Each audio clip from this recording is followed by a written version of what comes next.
Hi, we're here today with Dr. Bernard Beitman. He's been studying coincidences for a while, and we're going to talk about these coincidences that everybody's experienced in life.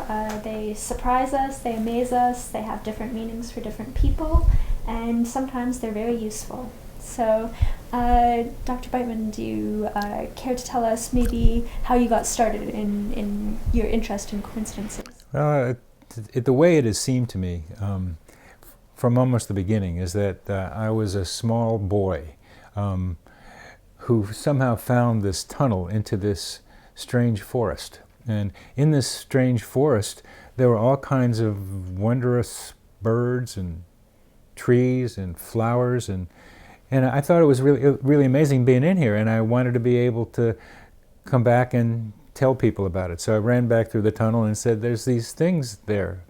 And they turned out to be called coincidences. And I tried to talk to people about them, but I could only blather because I didn't know what I was seeing. They were all very interesting to me. So I started going back and forth into this forest of coincidences and found that there were other people who had written about coincidences, Carl Jung being the most prominent with his term synchronicity. But many others had written stories that were compilations of coincidences, their own experiences, other people's experiences, trying to be able to make some sense of them. And various theories got developed, Jung's being the most prominent and probably one of the more difficult ones to understand, but still more theories got developed. But what happened as these theories developed is that people started calling coincidences only by their own theory. But what it turned out to be is that everyone who had a theory included all coincidences under their theory.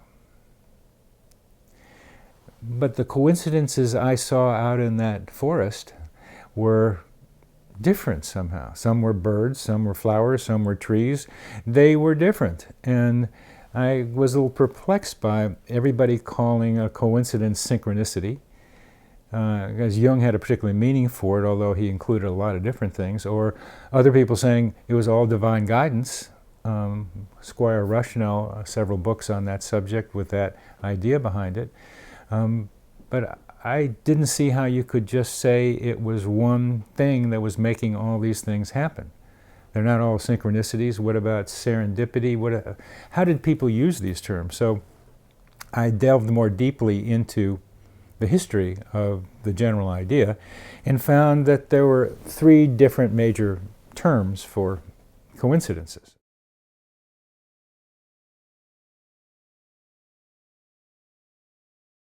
Just what are the various categories of coincidences? And there are different ways of categorizing them.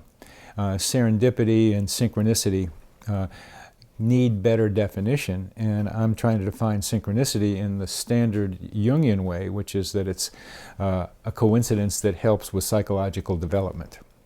Okay. Serendipity is more behavioral in that it helps get things to happen. That's being in the right place at the right time. That's finding something that you need when you need it.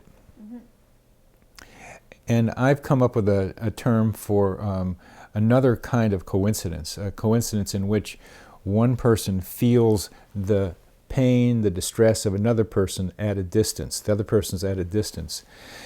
I call it simulpathity. It goes along with serendipity and synchronicity, having an S and a ITY at the end, and refers to a capacity that most people have but don't acknowledge very much. In our research,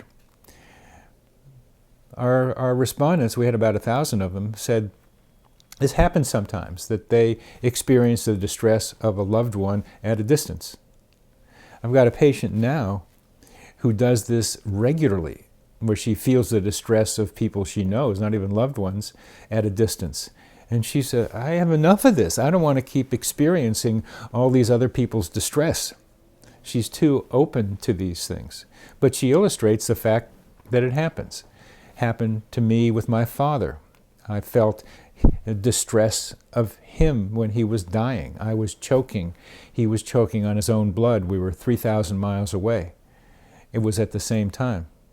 That got me interested in remembering my father in this way, as well as seeing what other people experience. And I found a lot of stories like this.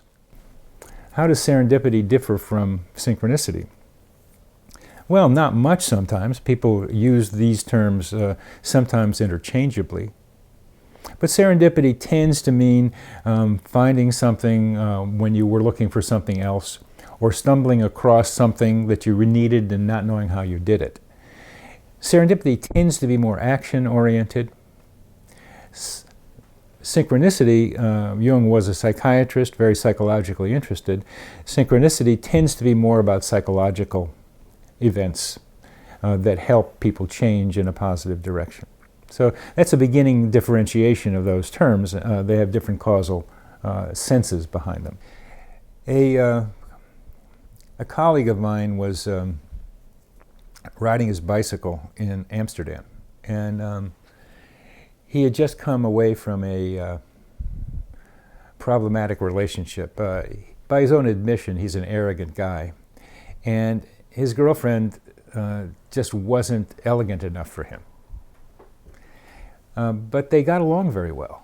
They understood each other well, and they could talk about problems pretty well with each other. So he was riding his bike and thinking about her and thinking about what he'd lost, and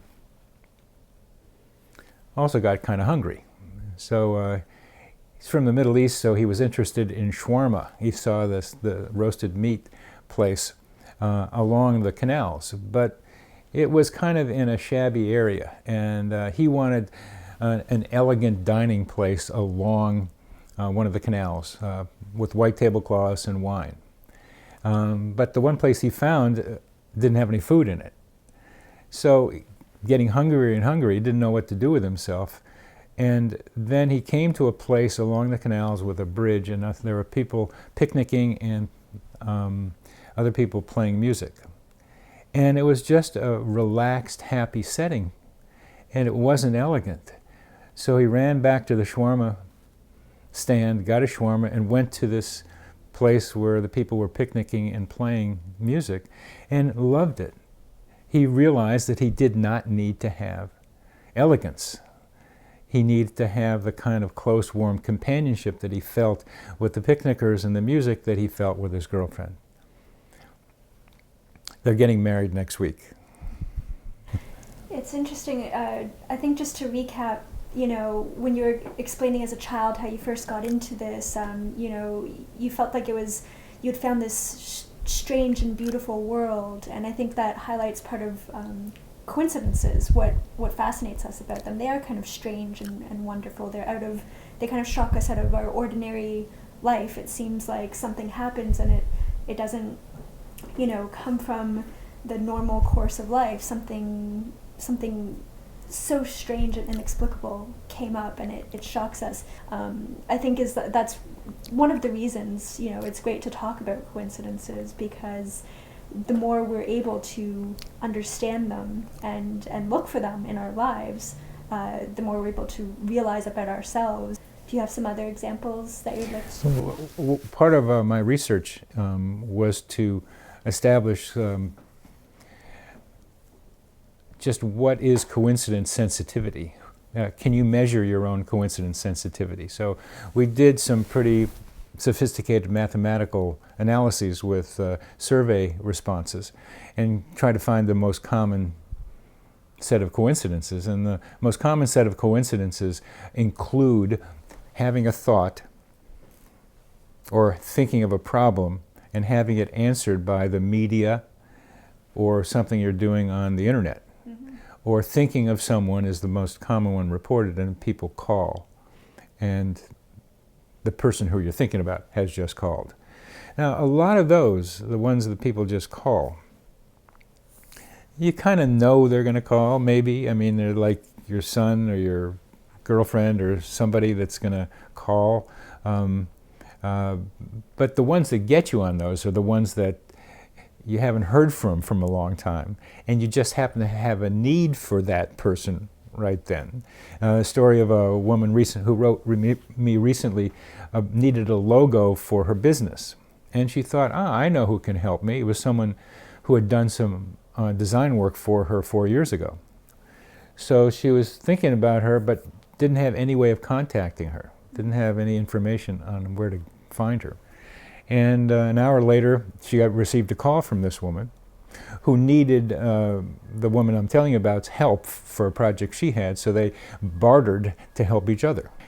You have a need, and then the person fills it. Or there are other ways of, sometimes it's the person you know, and sometimes it's somebody you don't know, but the need is filled somehow. And that's a more specific, precise need that's filled, as opposed to the guy on the bicycle.